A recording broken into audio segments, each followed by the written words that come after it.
My great fear as a kid was a fear of failing. And that's Hawaiian, because I was born that way, because that's the expectation. You're Hawaiian, you're gonna be less. You're Hawaiian, you're gonna fail more. And so it's old, it's in you, it's part of your identity. But when I navigate a voyage, I know when the storm comes, and it's gonna take you to the bone. And if the storm keeps coming, you gotta stand up. It's just what you gotta do. And it's this zone where you learn to make fear your best friend. You hold it really close to you, and you open up that door to believing that you can make it. I took a walk through this beautiful world. Felt the cool rain on my shoulder. Found something good in this beautiful world. I felt the rain getting colder.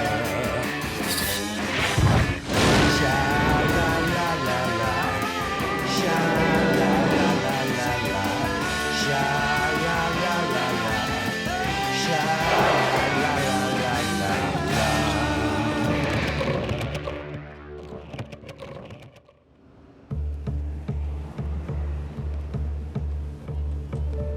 Hawaii is America. As American as anything could possibly be. Yet it also never shed what was there before, and the layers and layers that have come since. It's a wonderful, tricky, conflicted, mutant hellbroth in what, for lack of a better word, you'd have to call paradise. Nowhere's paradise. Paradises don't exist. Paradise is kind of in your head. Wait a minute. You look at your window here, you look at those hills, those mountains, all that green, that blue sky, and gin clear sea. It sure looks like paradise to me. This guy knows. He's been everywhere.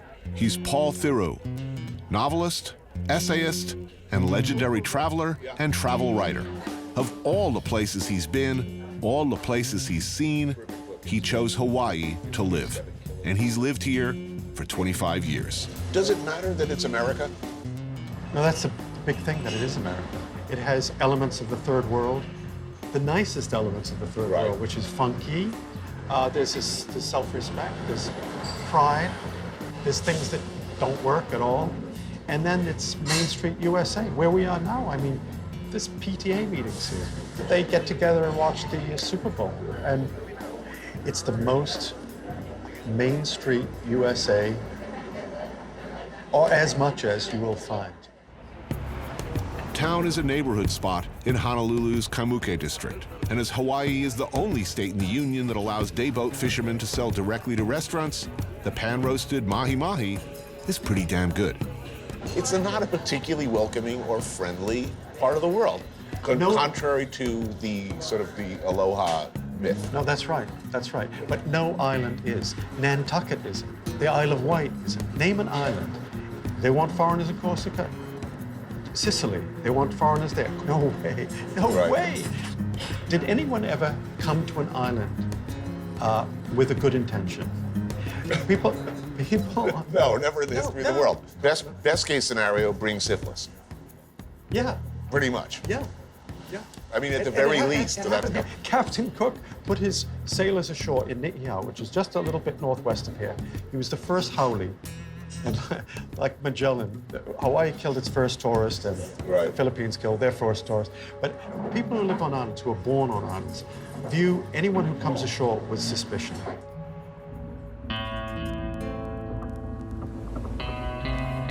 Well, to go back to what defines a Hawaiian, maybe we should go back in our imaginations to, it could have been 2,000 years ago. The Tahitians had this voyaging canoe. Way before any other culture on the planet was exploring the deep seas. Somehow, gets here, someplace in the South Pacific, single most isolated archipelago on the planet. Fast forward to Captain Cook and his identification of Native Hawaiians, you get a glimpse of these are very productive people. They were industrious, they were healthy, strong, they had time for the arts. That was a large population, more than half of what we have in Hawaii today, fully sustainable because there was no other choice. So over time, the Native Hawaiian population goes to 22,000. It's the same story. Introduced disease, inability to deal with it, people die. 1926, the public school system would outlaw language and the practice of culture in public schools. So the road to extinction has been well paved. Between Captain Cook's arrival in 1778 and today, disease wiped out most of the population. Missionaries came, a booming sugar and pineapple plantation industry, an influx of immigrants from Japan, Okinawa, China, and the Philippines. There was the overthrow of Queen Liliuokalani and the U.S. takeover of the Hawaiian government. World War II, and finally, statehood.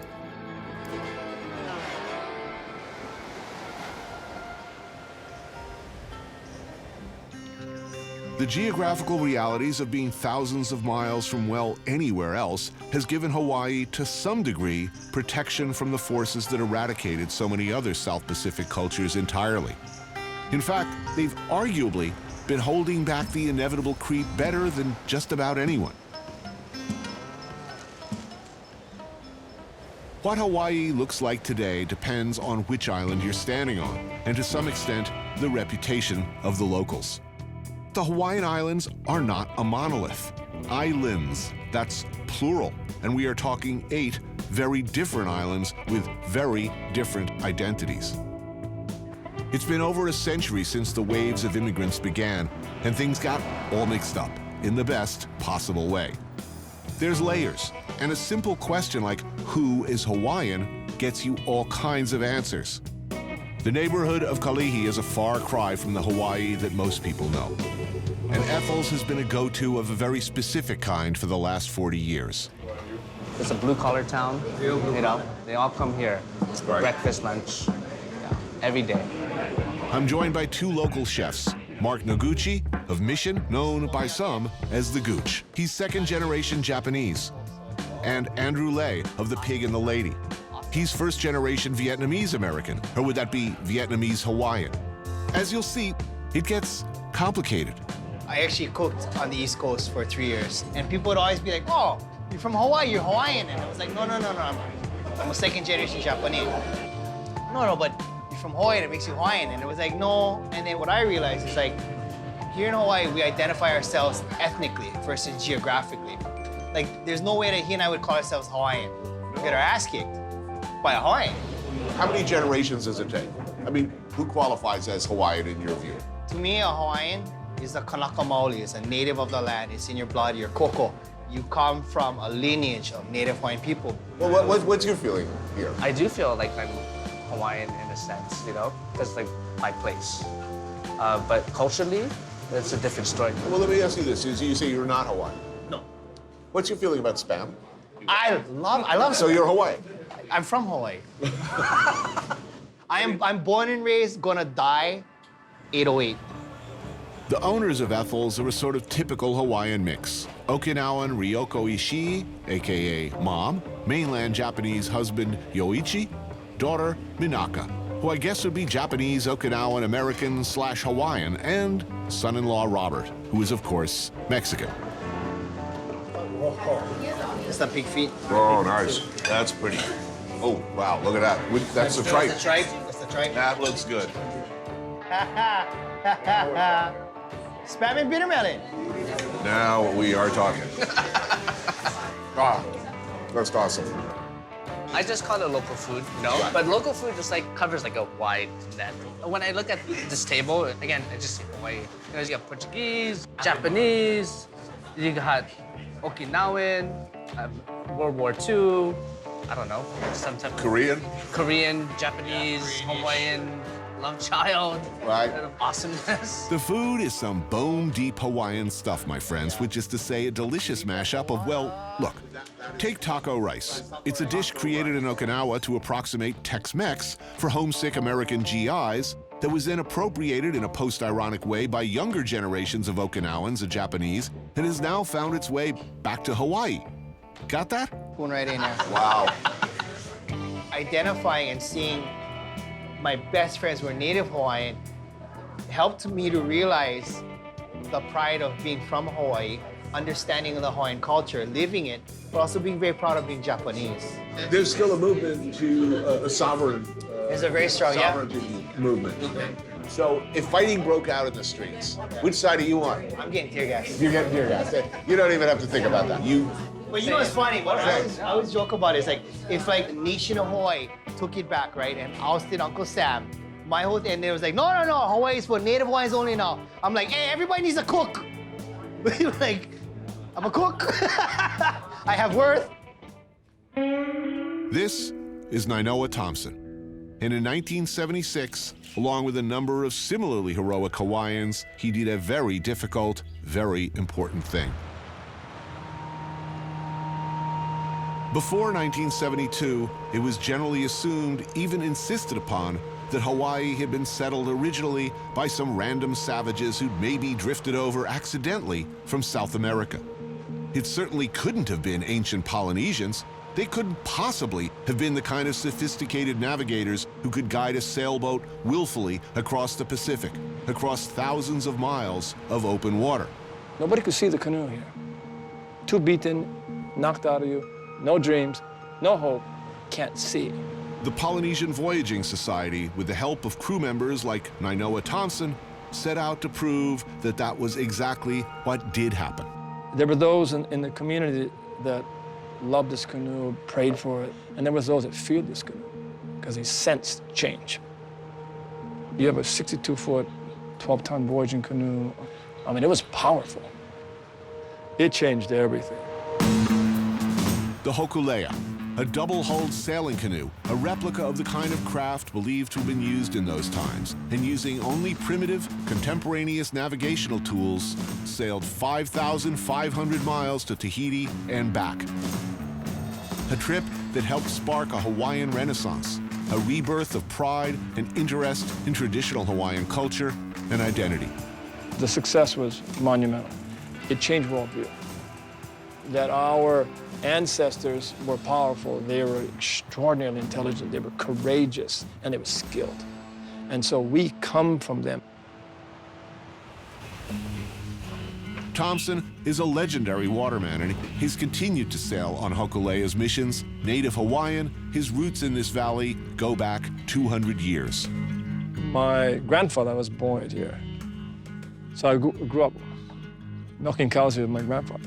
He spent many years learning traditional Polynesian navigation techniques from a master, Mau Pailog, of the small Micronesian island of Sarawal. This is a man that was chosen by his grandfather. At 1 year old, he was put into taipo to be trained in learning the wind and the water. And at 5 years old, he was sailing with his grandfather. And then he would never say that as some sense of abuse, but only love. He says, yeah, when the wave make the canoe move, the canoe make me sick. My grandfather threw me in the ocean so I can go inside the wave. And when I go inside the wave, I become the wave. And when I become the wave, now I'm navigator at 5. So when I approached him, he just said to me, you're too old. You want someone to know everything, send your son to my island. But he said, I'll teach you enough to find the island you seek, but I can't teach you the magic. Why do you think it was important to do such a difficult thing? I mean, it's the same story that you're going to see in... Well, everywhere. Everywhere, yeah. In terms of indigenous people.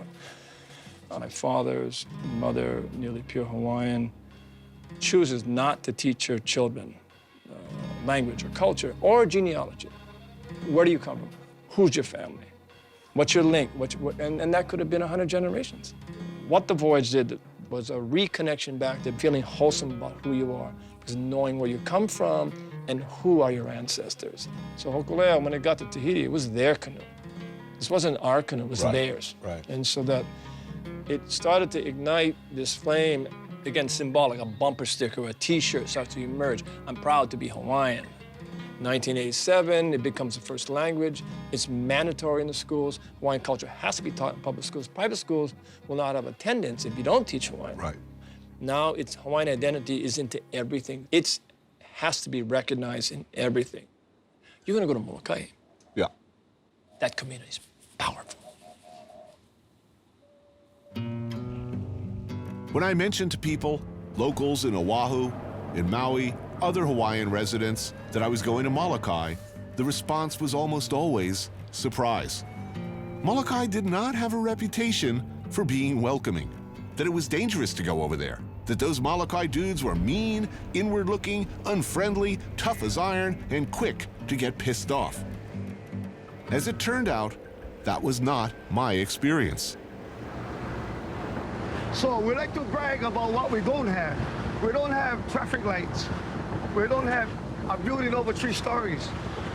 We don't have traffic. Nice. Walter Naki is a skilled fisherman, and today we're headed out for some octopus. You know Molokai's nickname, right? It's called the Friendly Isle. Yeah, but it's famously not the friendly island. It's supposed to be the most unfriendly island. I mean, that's what everybody says, right? Depends which way you look at it.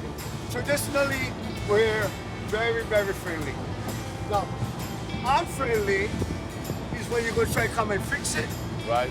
make it better, Right. or try to take something. Right. That's when we become unfriendly. The Molokai people have been protective of what their resources.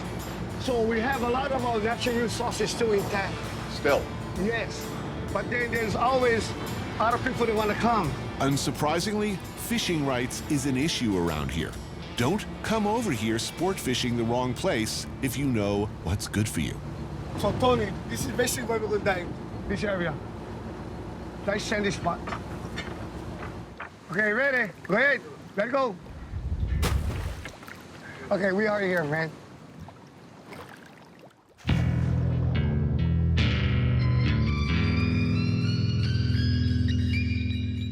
When we get into the octopus, we're gonna coach him out of his hole. So when you stick the spear in there, you're gonna make him feel he's not safe no more. When he comes running out there, you wanna stick him with a spear. Final step. Stun the struggling creature with a sharp blow from a mallet. Or if you want to go old school, bite him right in the brain. In my case, it took repeated crunching to locate the apparently chiclet-sized organ. It's gonna come to you. Take your time. This one died, eventually, as likely by exhaustion as anything else, I suspect. Yo, hero today.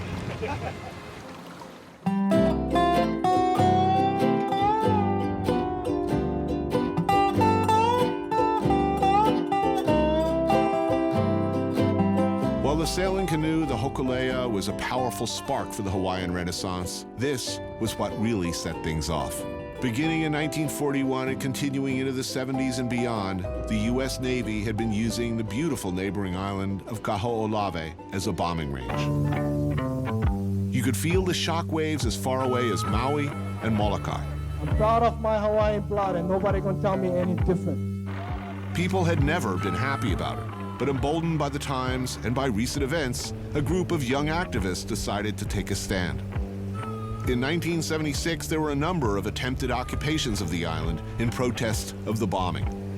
None more successful than Walter Riddy's. He and a fellow activist named Richard Sawyer set up on the island and refused to leave. One day, we're gonna put one queen back over there. Managing to evade pursuers for just over a month before finally being arrested and jailed. And her first order is burn down this building and put up one halal, what belongs over here. They emerged, of course, heroes. And these protests went on to inspire many others to join the movement. I hope I'm still alive when that day happens, because I want to see our queen back in office. And embodied the independent spirit, the desire for Hawaiian empowerment and sovereignty that today resonates across generations.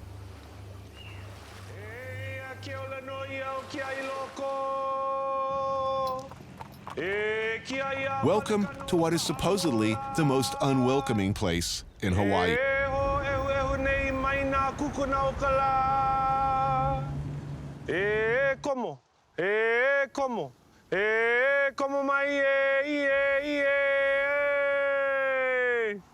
Como mai, Anthony, come in, brother. Come into Kavenui. My name is Hano. Thank you so much. Nice to meet Thank you. Please come inside. Hello? Hi. Aloha. This is Keawanui Fish Pond, a shared community space with a sacred history. Hano Hano is the caretaker of the fish pond.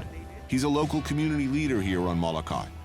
Also here is the famous Walter Ritty. Everybody knows how valuable all of this stuff is because we can see what happened to the rest of the islands. So essentially an old school fish farm.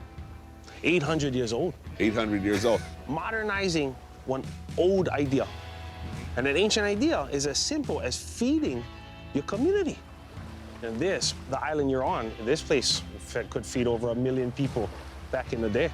You hear the word again and again on Molokai. Aina, which means land and translates to that which feeds you. Springs, mountains, rivers. These lands, these fish ponds were managed by their ancestors as a sacred trust. Here where fresh water from the mountains and fast-moving ocean waters met. Early, sustainable, clean fish farms.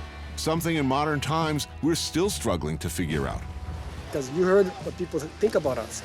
But the true story is that we have a place of abundance and we try to protect it. We're trying to protect all of these things that we've been able to protect for the last 30 years, and it's getting harder and harder. Every single one of these Hawaiians over here get enough evidence that the state of Hawaii, the Department of Land and Natural Resources have done a terrible job. We're not even looking for blame. We're actually looking for an agreement that from today, Right. we all gonna be pono. We're all gonna be righteous. We're all gonna be good. Our planet is in such bad shape that being environmental, being green is trending. And that's where the Hawaiians have always been. So who gets to be Hawaiian? This is the question. Who is Hawaiian? Hawaiian is a nationality, bro. You could be Hawaiian. Really? They Come made on. us Don't think- shit me now. I gotta they be. made us I have to think be born Hawaiian is here. our blood. This is come on. This is a different story. I can give you the best explanation. Because you cannot be our blood. Our blood is Kanaka. You cannot be Kanaka. Hawaiian is our nationality, and you can pledge for be that. You see this, what we're standing on? Our Aina. It matters so much that if you love this place and you don't want to develop it, destroy it, abuse it, we are on the same team. Yeah. If you eyeing this place and its resources as a money-making vehicle for yourself, we enemies, right? And it doesn't matter what race, religion, what sex you. If you love this place and you can malama our Aina the way we love it and our ancestors loved it, oh, we can be more than friends, but we can be family. I'm gonna aloha you. You know? True law. Beautifully played, man. Wow. That's it. Right on. Right on, bro.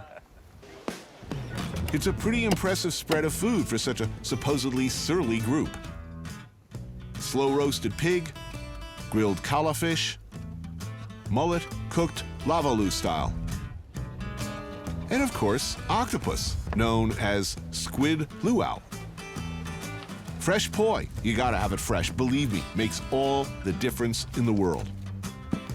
Freshwater snails called, I believe, hihivai, harvested from streams way up in the mountains.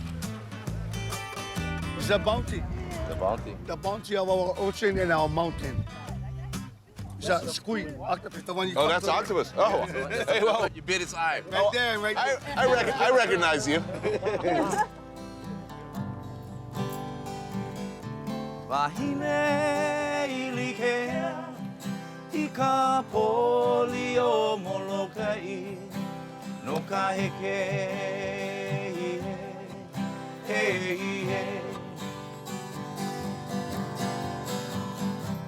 Anthony, when somebody steals this, it's easy for us to say, you're stealing our stuff, right? But all of this stuff is dependent on a healthy environment and ecosystem. All right, but then let me ask you, just because I'm a bit of a dick, I have to ask this No, I question. love it. No, I have to ask. Bring it on. I have to ask. All right, so we have like 12 more beers, and I pull out some nice spam masubi. I'm gonna eat them, right? Look at me, I'm gonna eat them. But that doesn't mean it's right, and that doesn't mean that's what I'm gonna feed my children. Our culture made everything we did the best of the best. Hawaiians are the only one that turned taro into poi. You know what I mean? We did everything to the best of the best. So if you're going to introduce spam to us, we're going to do them the best. You introduce Christianity to us, we're going to do them the best.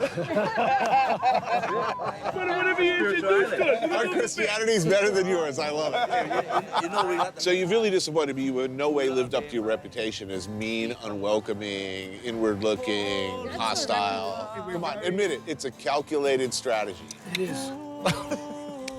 And I'll leave with a message. If you're watching this show, I hope your heart is swelling with admiration. But bottom line, don't come here. Yeah. Yeah! Wahine ilikea I ka poli o Molokai no ka heke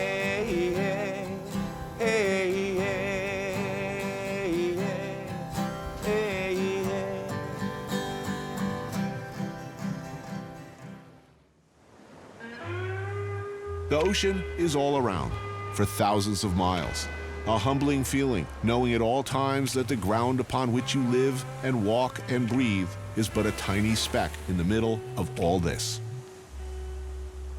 So in Hawaii, the waterman is an important distinction.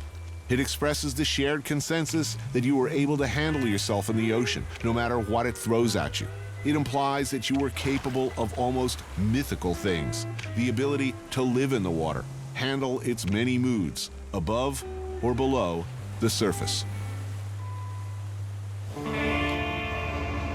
Meet Uncle Ross, waterman, a canoe surfing legend and generally accepted ambassador of the Aloha spirit. He's offered to share with me a truly ancient Hawaiian space, found only on the face of a crashing wave.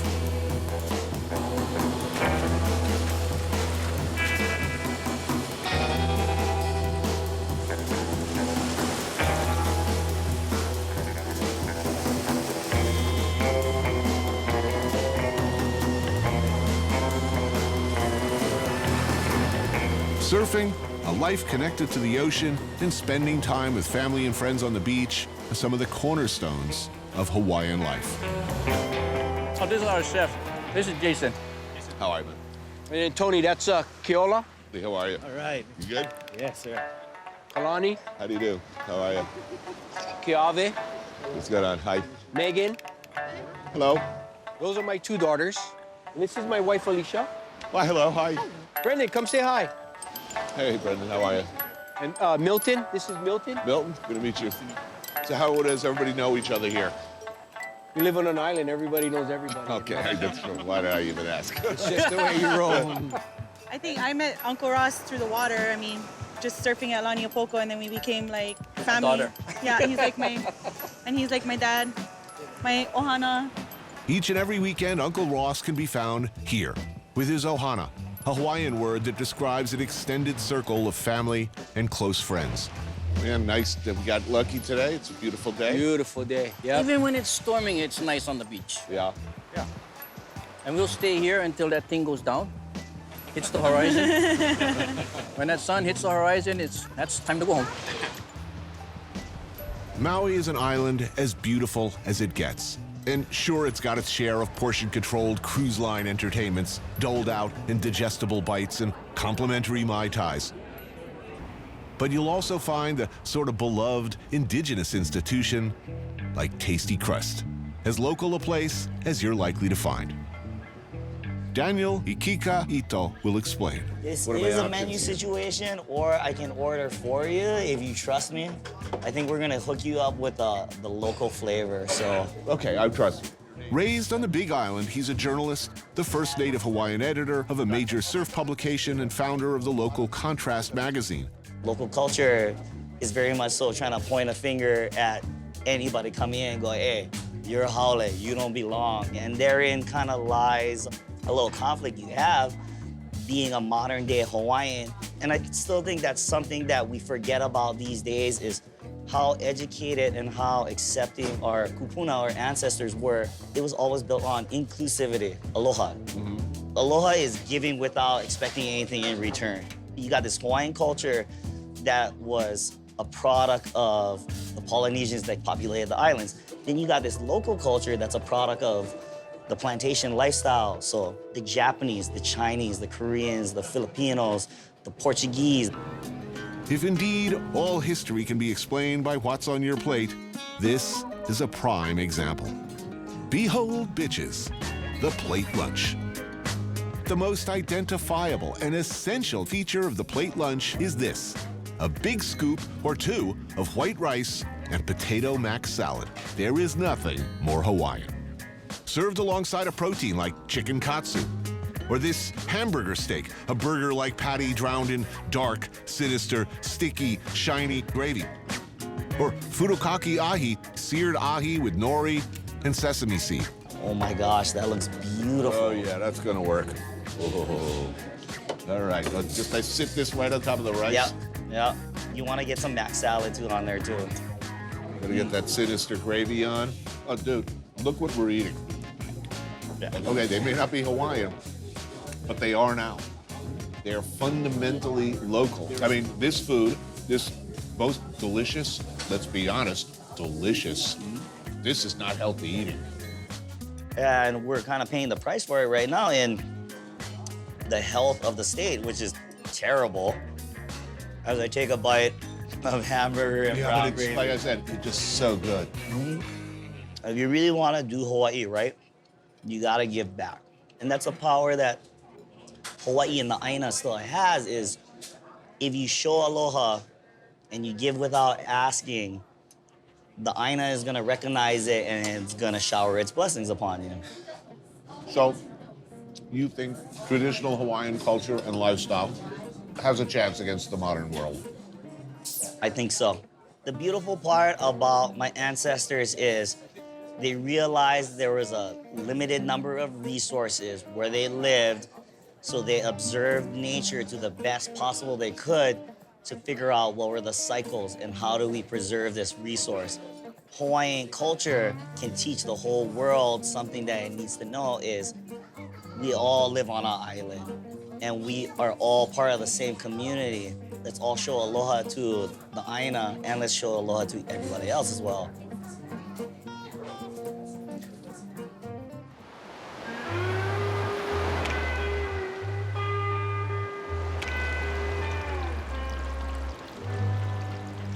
An extraordinary man lives in this house. Shep Gordon, longtime resident on Maui, legendary talent manager. Maybe you know some of the people whose careers he's looked after. Alice Cooper, Teddy Pendergrass, Luther Vandross, Blondie, Pink Floyd. He was years ahead of the chef explosion, shepherding Emerald through his early career. He's produced films, worked alongside great French chefs like Roger Verger, become close to His Holiness the Dalai Lama, basically done everything with everybody in every place. I first got here 40 years ago. I put one foot on the island.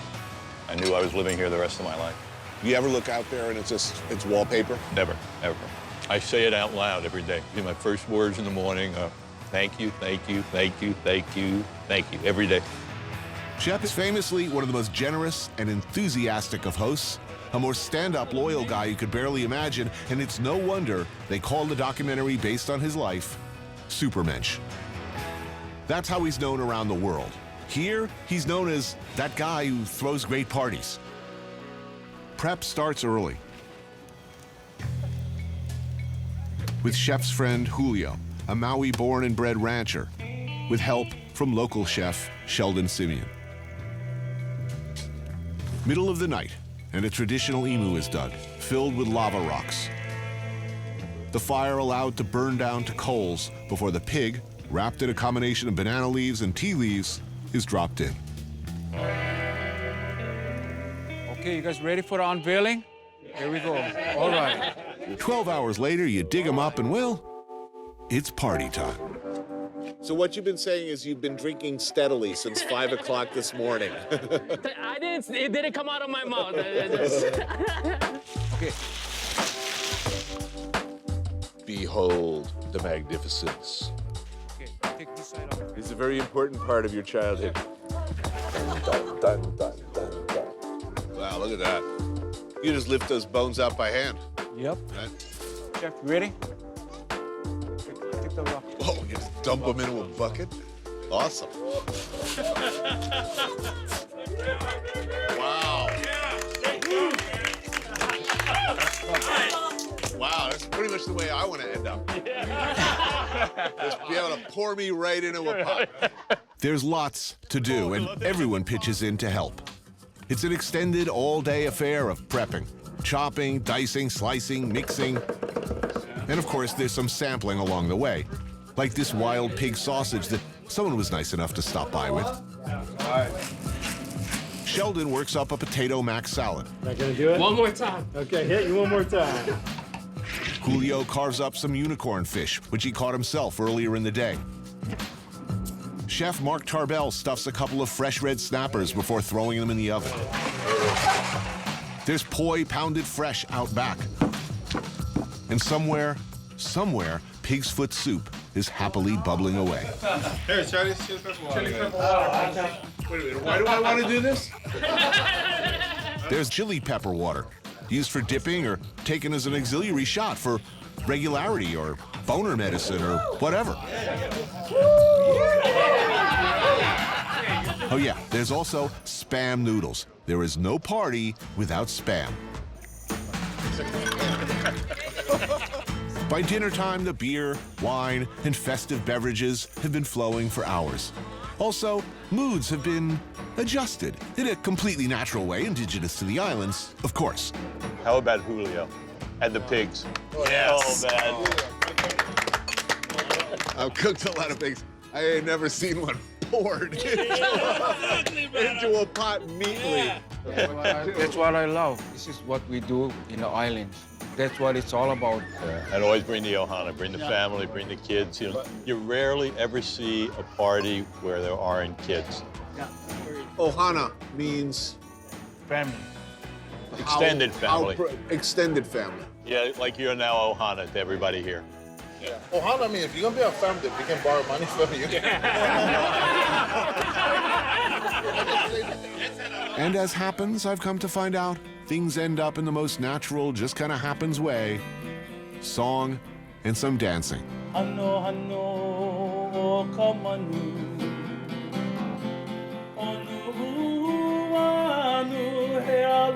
This is Willie K, and that's his daughter, Lisette.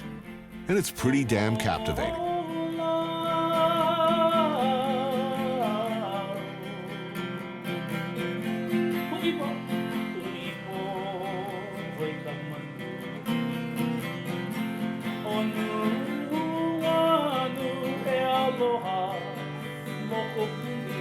It's getting near the end for me, and I look over at Shep and I see a happy man surrounded by friends, by family really, his ohana.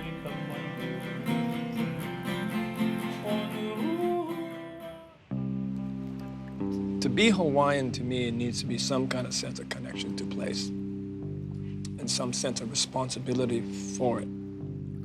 It should be about being honest to place and being honest to what you love and be honest to what you value.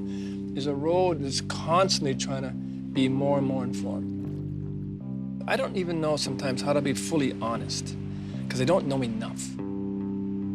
What I love about the oceans, that's my path. That I go on the oceans to seek that sense of truth.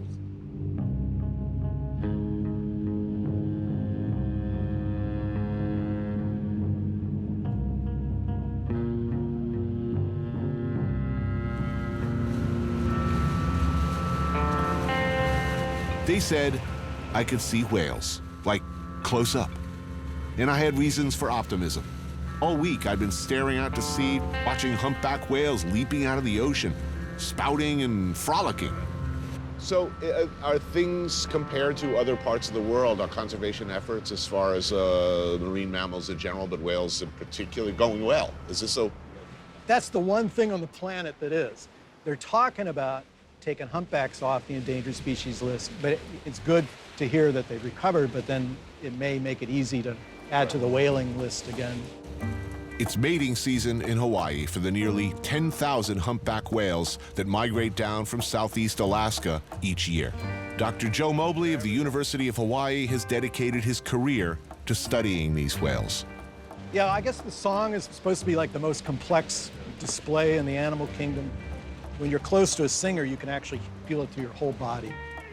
It's like 185 dB, really loud. Wow.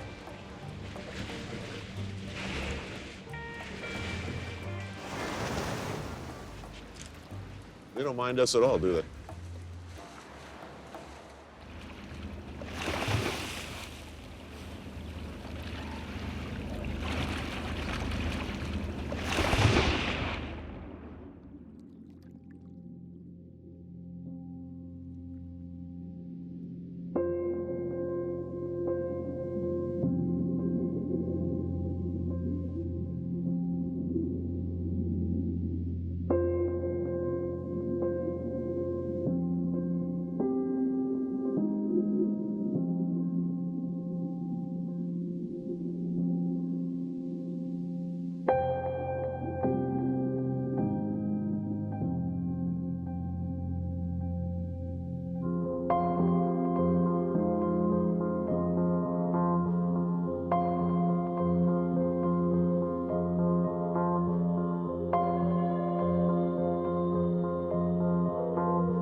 We got it. That was incredible. Unbelievable.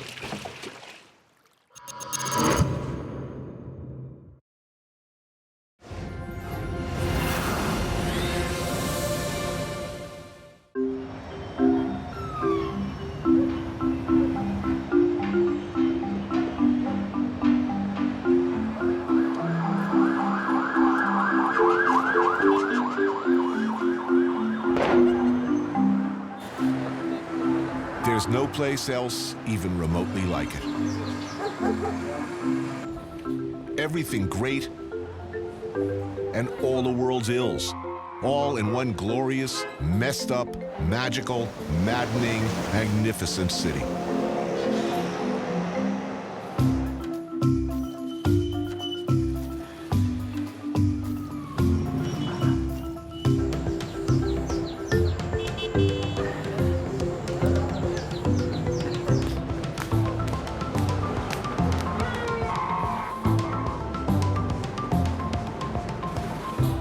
Beirut. It's good to be back. I took a walk through this beautiful world. Felt the cool rain on my shoulder. Found something good in this beautiful world. I felt the rain getting colder.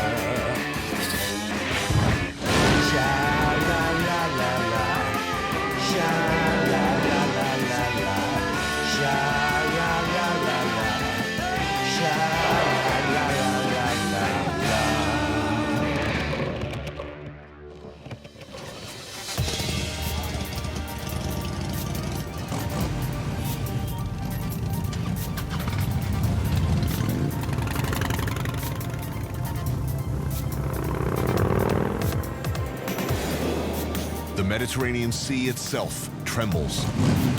The ground shakes beneath the wheels of our heavy metal thunder. Back in Beirut, after all these years.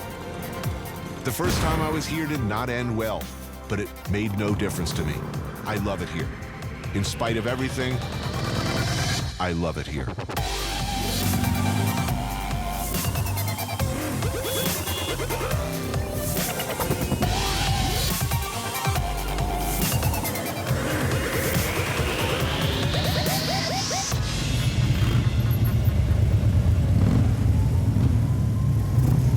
Nice ride.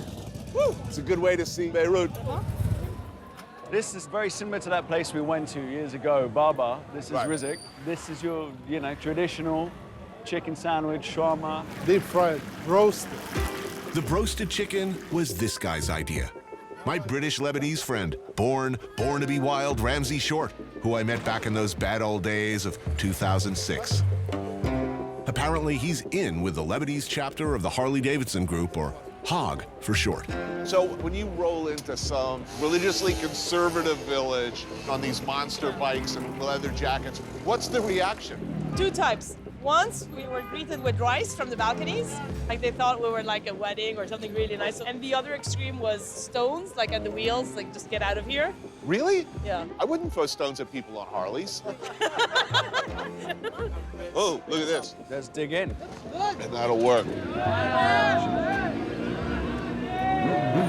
Yeah, this is a famous neighborhood of the city. This area, it was central during the Civil War, this place.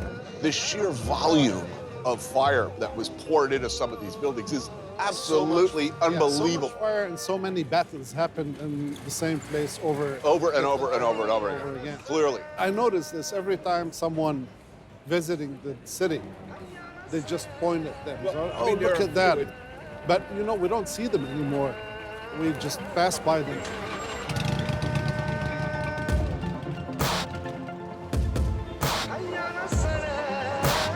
Beirut, seemingly the world in miniature. 18 religious sects recognized. More than 2 million Christians, over 1.5 million Shiites, 1.5 million Sunni, nearly 500,000 Palestinians, and now, by some estimates, as many as 2 million Syrians, all living and somehow getting along, kind of, in a country the size of Connecticut. But along its borders, the country has what you might call serious neighbor issues. ISIS in Syria threatening to expand its so-called caliphate into Lebanon. ISIS, in many ways, is something we've never really seen before. A really large, well-organized, well-equipped terrorist army. Lebanon's been absorbing refugees for nearly 2 years now. The country simply can't take any more. A quarter of Lebanon's population is now Syrian. That is the equivalent of the US taking in 83 million Syrians. This could be spiraling, and as you said, the real fear is the violence across the border in Syria, the civil war now spilling over into its already fragile neighbor, Lebanon.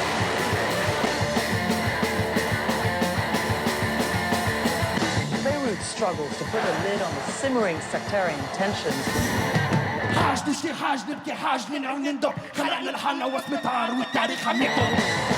Aftermath of that bombing in Beirut, as well as some of the clashes that took place.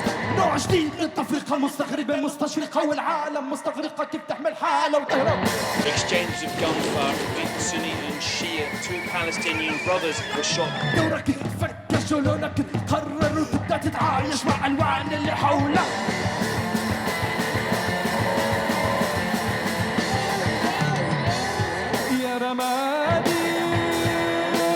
Here, block by block, you see the scars from the 15-year civil war that only ended in the 90s. But also nightclubs, discos, beaches, bikinis, where much of the Arab world comes to let their hair down. It is an incongruous mix. All of this is just playing into people's fears. The violence is just beginning.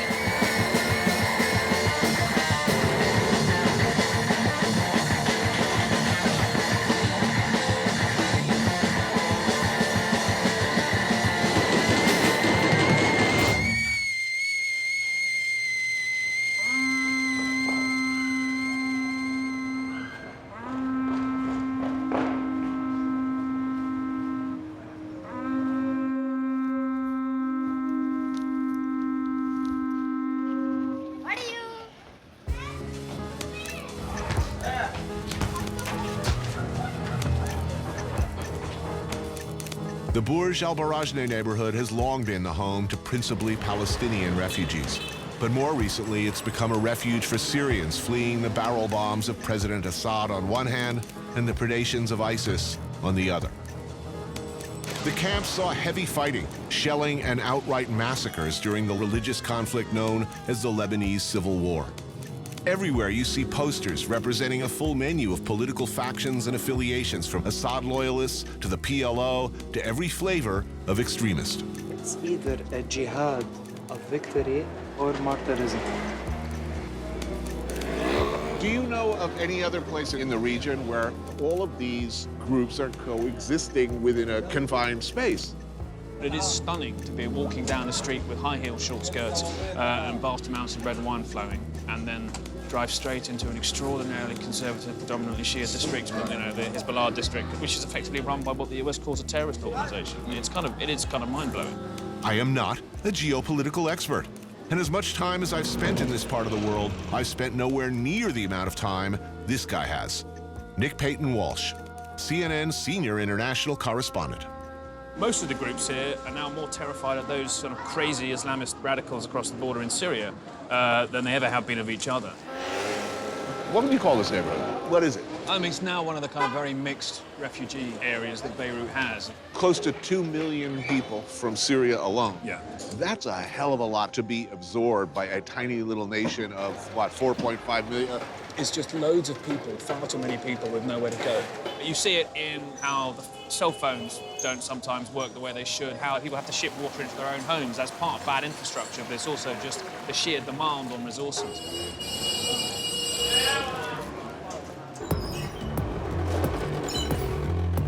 We'll follow you. Okay. For the first time in the history. A Palestinian leads American. That's nice. Don't let the neighbors know about that. Yes. In Syria, Mr. Najam was an English teacher. Needless to say, he had at one time a better life back there. I came from Syria after the civil war started there. Yeah. We know Lebanon has many problems, sectarian problems, and we don't want to add more problems for those people. But what can we do? We live here in this camp. Imagine the situation here. It is unbearable.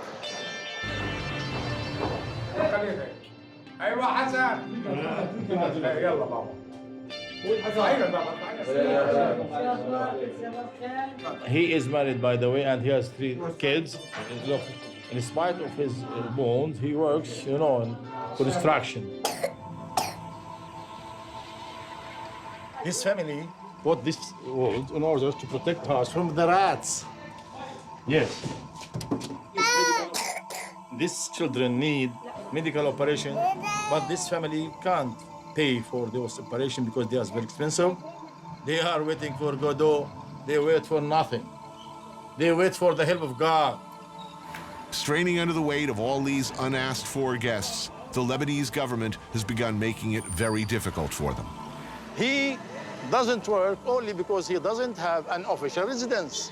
So he can't leave the camp. Otherwise, he will be arrested, Being stopped at any of the city's ubiquitous military checkpoints could mean a one-way ticket back to Syria. Trapped, unable to work, they exist invisibly on the margins of society. No photos here. This is a military area. We don't want to get involved in any problem.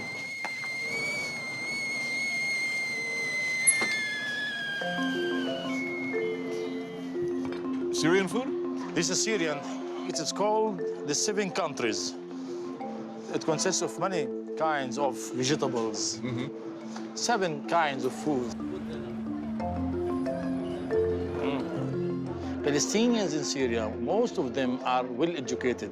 Doctors, engineers, lawyers, teachers. But here now, it's the opposite, right? Here in Lebanon, even if you were a doctor or a lawyer or a teacher, you can work only in the camp. We don't know how to go, where to go. To go back to Syria? No can do. To cross the sea? Can't. Suppose that the Lebanese authority collect us and throw us away to Syria. What is going to happen? We have no area in the world. We have no place in this universe. We belong to nowhere. Nowhere.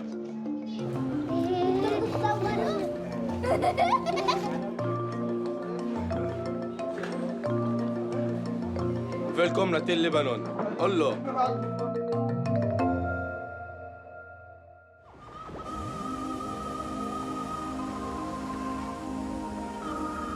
Once known as the Paris of the Middle East, Beirut still clings to its glamorous 1960s image. A chic tourist destination where you can famously ski and go to the beach all in the same day.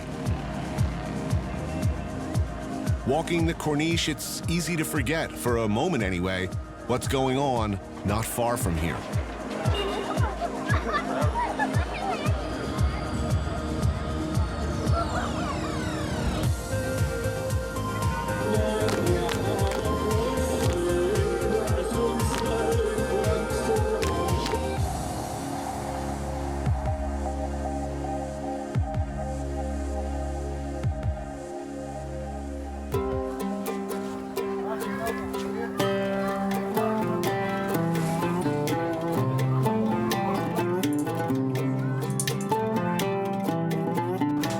All the people who live here near the coast, they prefer to spend the Sunday outside their houses. And this is one of their traditional places. This is the way I live all my life. Mo is a local security specialist on assignment to keep, well, me and my crew safe from harm. He lives with his daughter, Bushra, and his family in Ras Beirut, a mixed neighborhood of Christians, Muslims, and Druze. Little oil in the middle, as I recall, yes? Yes. Oh, so good.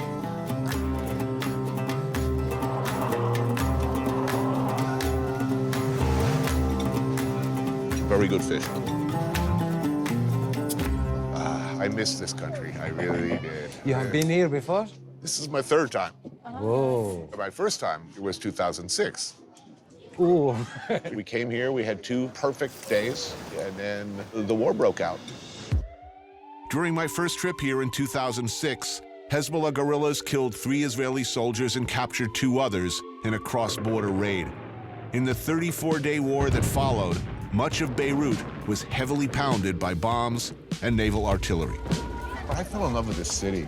Under the worst possible situation, you have this really extraordinary mix of religions and people. How is that? Why? What's so special about it? Why?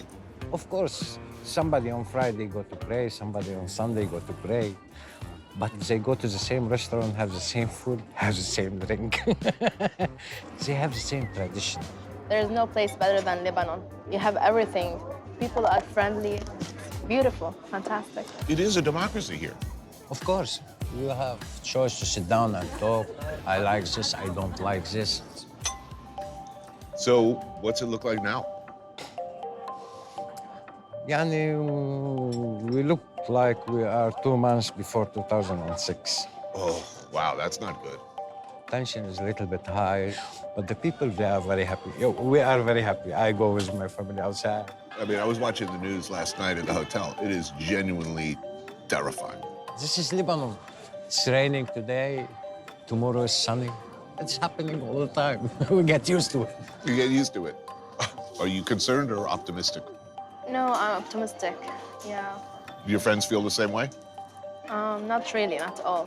Your friends are less optimistic. Yeah. We have only one good neighbor. It don't affect us. Yeah. It helps us all the time. It's the sea.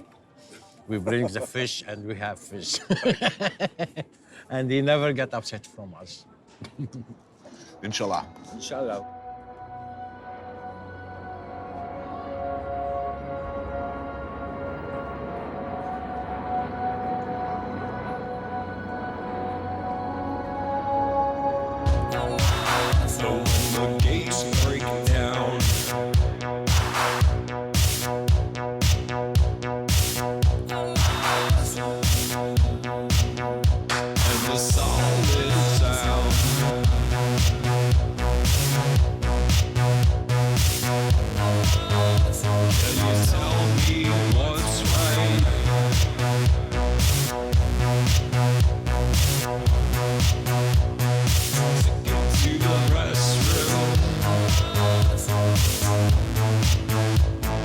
God knows what you did, and God knows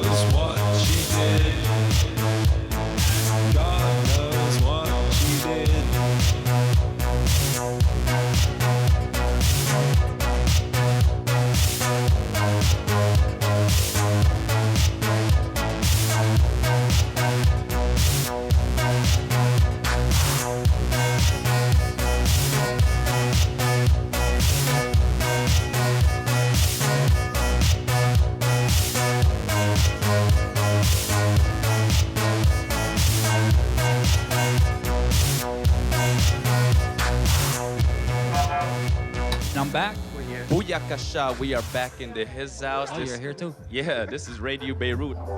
Is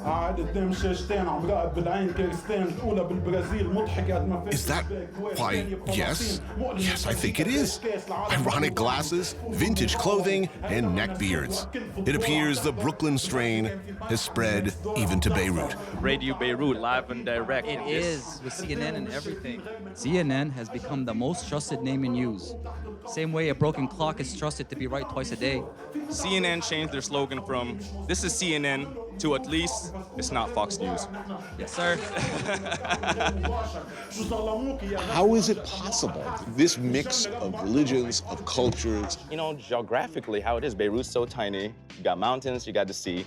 We're surrounded, and then there's so many factions that you have to deal with everybody. I'm going turkey ham in this fish. That's halal, it's a gift. Now pass me the letter, stack up until I sandwich the shit. Now where is the bread? Where is the chibbis? Where's 80% dipping in hummus while a small percentage get to eat zit? Where is the oil? Where is the wealth? Syrian folks, they easy and chill. They need to not know, just needed some help. Give them the choice. Syrian Filipino rapper Chino. Monday is hip-hop in Radio Beirut. And Radio Beirut is like a really awesome place where there's live bands playing all week long. We created a platform for MCs to try their skills in front of people without the prejudice, without the judgments, and although we do judge, we do make fun of them.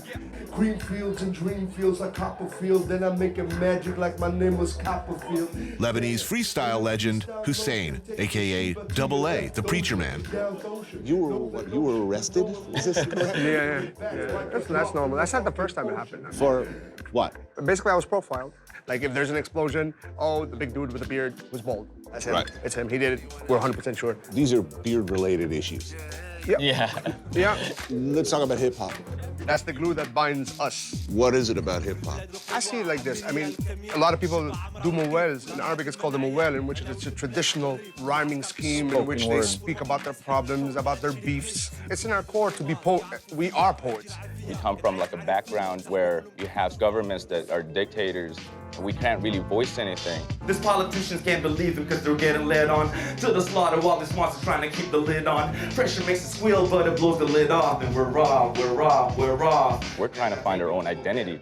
We don't want to be like our ancestors always fighting each other. Like, he's Christian, he's Shia, I'm Syrian Sunni. That's nothing, you know. We don't even mention that when we're on stage. So I'm on my own now. The hell with the world. The universe is my home now. Check it.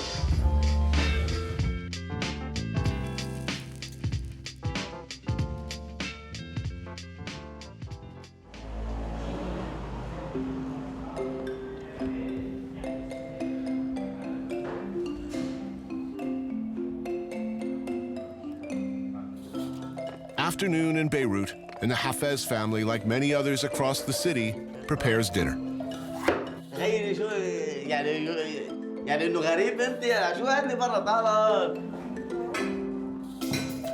Extraordinary spread of food. Yeah. Chicken burger.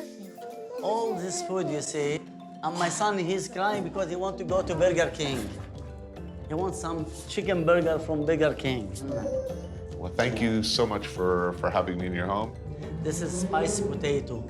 We call it batata harra. Deep fried potato with red pepper, green chili, coriander, garlic, and lemon juice. And this is kibbi naiya, which is raw meat, lamb, fresh mint, spring onion. Mix it all together. And this is as a main course. It's called musakka. Minced meat, baked aubergine, green and red pepper, and chickpeas, and tomato paste. Please help yourself. Thank you. I was in Beirut in 2006. This neighborhood was hit very hard. Yeah. Were you here at that time? Yeah. It was a disaster. Why this neighborhood?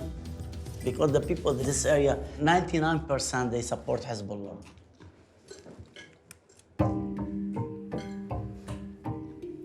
As Israel buries its dead from a surprise Hezbollah missile strike, and the radical Shiite group celebrates a victory, the rhetoric on both sides is at a fever pitch right now.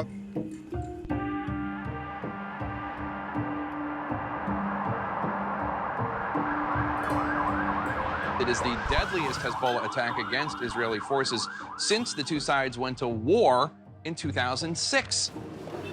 Hezbollah means the Party of God. They are a Shia military political organization lavishly supported by Iran. The party is more powerful, more effective on the ground than the Lebanese army. The United States officially designates them a terrorist organization. In 1983, they did this, the U.S. Embassy bombing. And this, the Marine barracks at Beirut's airport. 299 United States and French servicemen were killed. All these people, they are Hezbollah. Please put it down now.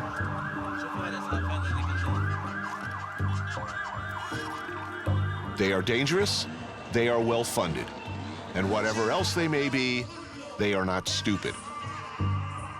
In 2006, I have two sisters, they lost them home. Hezbollah take care of them. Here in Dahi, everybody support Hezbollah, even the people who they are not religious, for one reason, because they feel protected by them. My host's support for Hezbollah, typical of the Dahieh neighborhood in South Beirut, is staunch. Before Hezbollah, Lebanese people, they were always scared of Israel. Now when you say Israel, you say, oh, we don't care.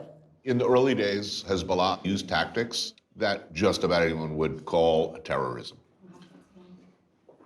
When is it permissible, morally, to use a car bomb or using civilian targets? For me? For you? I'm against killing. Against killing anybody, even Israel. This person who I'm gonna kill and car bomb or whatever, doesn't he has family? What's the most important thing happening in the world today that needs to be resolved for things to be better? ISIS. ISIS is number one. Number one. They killed hundreds and thousands of Shia. They are devils. They are against everything, like everything on the earth they are against. Recently, Hezbollah has become heavily involved in the war in Syria, in defense of the Assad regime. Complicating matters, and uncomfortably enough, they are probably the best organized, best equipped, most serious obstacle to ISIS and Al-Qaeda in the area. Most of the villages in the east of Lebanon, they are Christian and they are Sunni. Right. If Hezbollah wasn't there, it was no more Christian in that area. This is the only reason the gun. This is the only reason for, just to protect my children and my wife. 20 years, 30 years. Yeah. Will things be better? Hope so.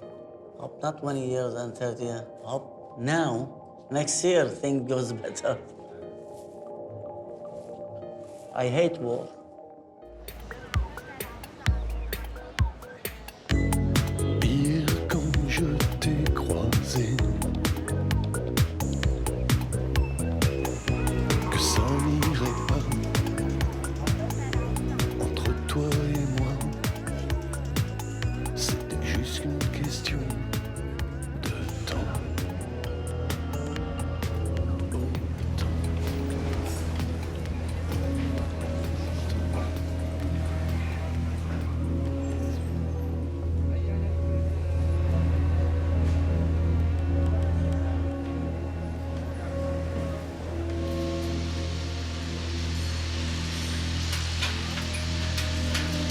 The last two times I've been here, there's just this never-ending building boom.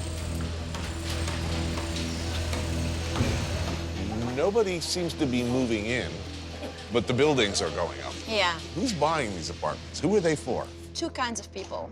Lebanese who are living abroad, or Arabs, especially from the Gulf region. Right.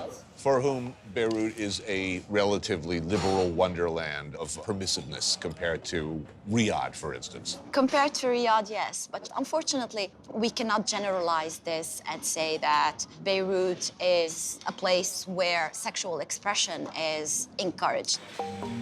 Her books are banned in many countries in the region. She's regularly threatened with rape, stoning, and murder. She is Jumana Haddad, culture editor of Lebanon's biggest newspaper, An-Nahar. Yesterday, I had my first web TV show about sexual freedom, and you cannot imagine how many hell's doors have opened just because I dared say that girls are allowed free sexuality just like boys. And we pretend to be a democracy. This is kafta. Kafta. Yeah, with yogurt Yeah. sauce and cranberries. It's Then yummy. a fried Kibbeh. stuffed grape leaves. Yes. Tabbouleh, Tabbouleh? the famous tabbouleh. The fact that Lebanon, that Beirut in particular, works at all. All these religious groups and different interests. I mean, this is a fully functioning, more or less, by world standards. Fully functioning. Yeah, this is a... We don't have a president. It's been almost, it's gonna be a year now that we're without That's sort of awesome. Don't you think that the main reason behind you seeing this as a thrilling, exciting place to live in is that you're a visitor and not someone who actually lives here? Am I wrong to love this place? You're not wrong to love it. I love living on the tip of a volcano, but there has to be some point where I could breathe and relax. I don't want to seem like I'm only criticizing, because I really also, as much as I hate this place, I love it as well. And I know that it's also very precious to have such a kind of freedom in a place in the Arab world like Beirut. I don't need to tell you about the Islamic State. Even though they're not inside Beirut yet, we can feel the threat. We can feel it every day. Should people come here? Yes, definitely, they should come. They will enjoy it as much as you have. I wouldn't advise them to stay more than a month, though.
I often go to the Danieli in Venice, and I ask them there to call me Your Highness. I love that. That's my trip. So I go there and I'm dressed like an emperor. I'm not today, but sometimes I dress like an emperor. There have been 2 attempts on your life, yes? Yes. That you're aware of. 2 attempts. In Arabic, we say telte septe. It means the third one succeeds. So I don't know when the third one will be. A young militant, an activist, a labor organizer. You have been arrested in your life. Yes, many times. When I was 14 years old, for example, I became a communist in a region that was under control of the extreme right-wing militia. I ended up in a torture room that I recreated here just behind you.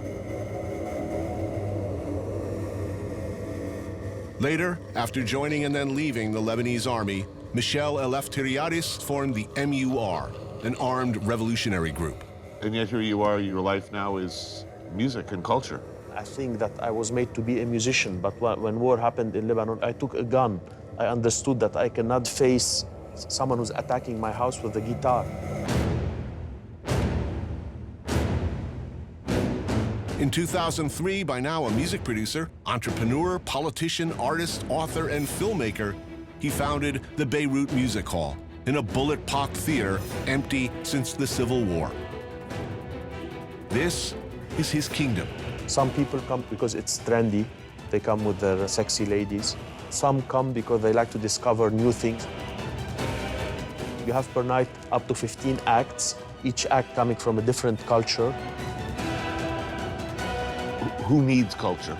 I think that culture can save the world. ISIS, those criminals who are not very far from Lebanon, someone who read interesting books, someone who listened to beautiful music cannot become an animal again. If you were the emperor of the world, hypothetically. Hopefully. Yes, hopefully. What will Beirut be like in 10 years? Best case scenario, it goes back to before the creation of Israel. When all communities were living very well, the Jews will be back. We are in the Jewish neighborhood here.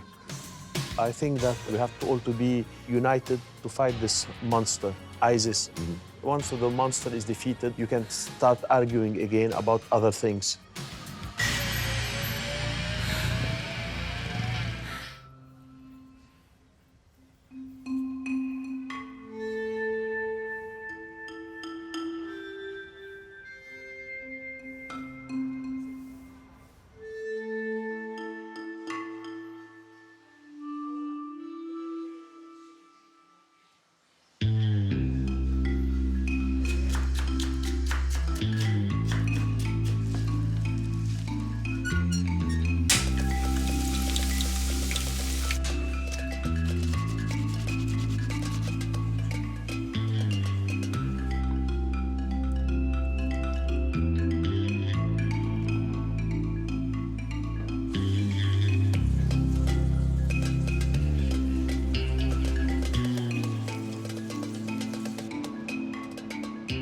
Hello. How do you know? I'm Tony. I'm Rawan. Very nice Thank to you for meet doing this. This feels very formal, but Yeah. it's not, so please relax. I am relaxed. Okay, good. Can I get my beer? By all means, yes, please. Lots of people come here. They're mostly musicians and artistic people. Lots of jamming happens here. It's like more of a family hanging out. This cafe is a typical Beirut establishment with a clientele from Lebanon, from Syria, and any number of other countries. The owners are both Lebanese and Syrian and acutely aware of the tricky political realities with which they must live.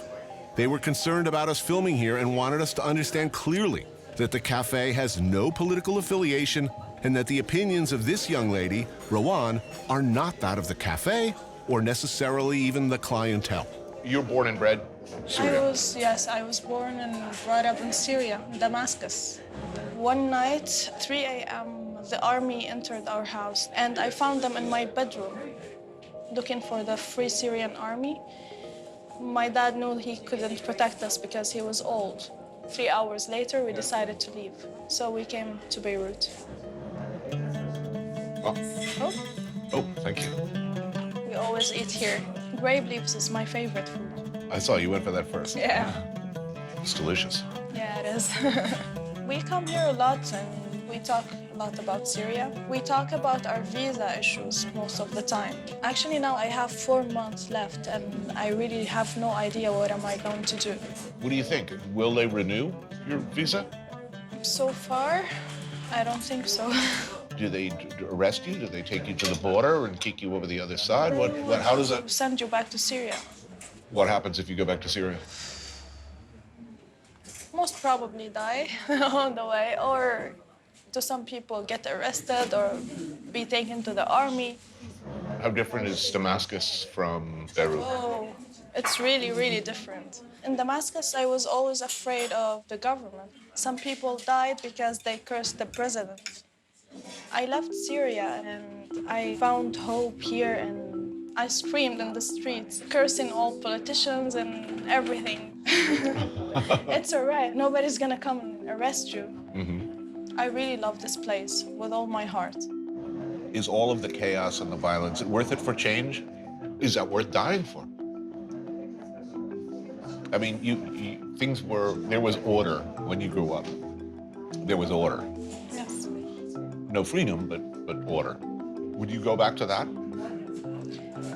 I don't think that there is anything worthy in the world of a human blood. There is nothing more important than a human being. You'd never be able to yell out loud. You'd never be able to do the things you're doing now. You'd go back. I was alive. You were alive. Lots of people were alive as well.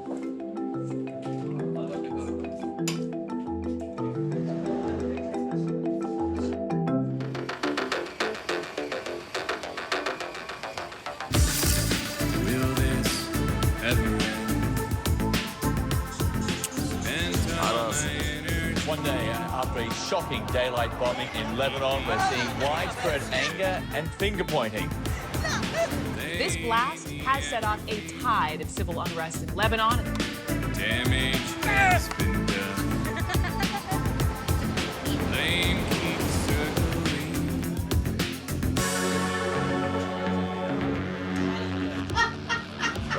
you. How you been? I've been all right. I've been well. Where better for capitalist, imperialist pig dogs like Ramsey and myself to spend a last evening in Beirut than Abu Eli? It was opened by a guy called Naya. He was an atheist member of the Lebanese Communist Party. A communist-themed bar located in a housing block. What is this? Do you know what? I'm not sure. It's been put in front of us. Well, we should probably drink it. Yeah, Figure let's out. do it. Why not?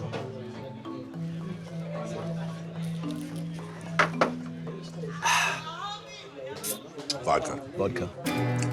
You know, I actually had somebody who lives here tell me, oh yeah, the place is great. Just don't stay here for longer than a month. Yeah. And I was like, what?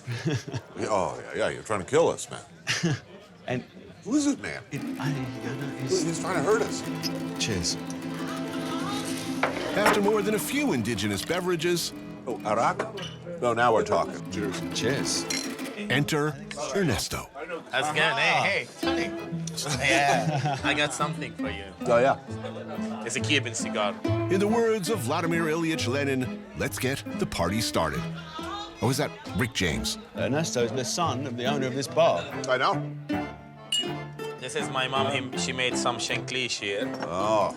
Shanklish is the cheese. It's kind of rotten cheese. There we go. Cheers. I called my dad. Yeah. I told him there's a guy called Tony, CNN. He said, I don't watch CNN. And then I told him, but he's a cool guy. He wants to make the best food for you. This is some of the best Cabernet in Beirut. Lamb? And spices. Oh, man, that's good. Hypothetical question. ISIS are coming now. Are we picking up a gun or not? I pick a gun. Yeah, we will fight these people. No, I'm not drinking. No, we have to have it. Nick Knapsack. Yeah, Nick some. I seem to remember Mom at one point whipping out some kind of automatic weapon. All right, here you go, big boy. I will take this up in arms and I will fight. Let me tell you how I will.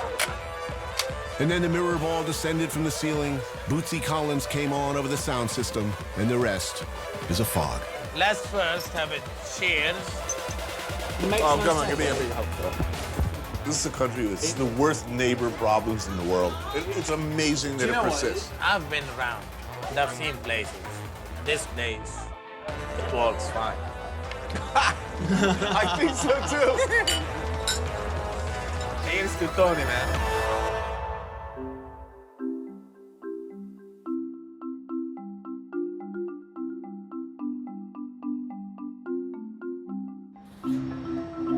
Beirut.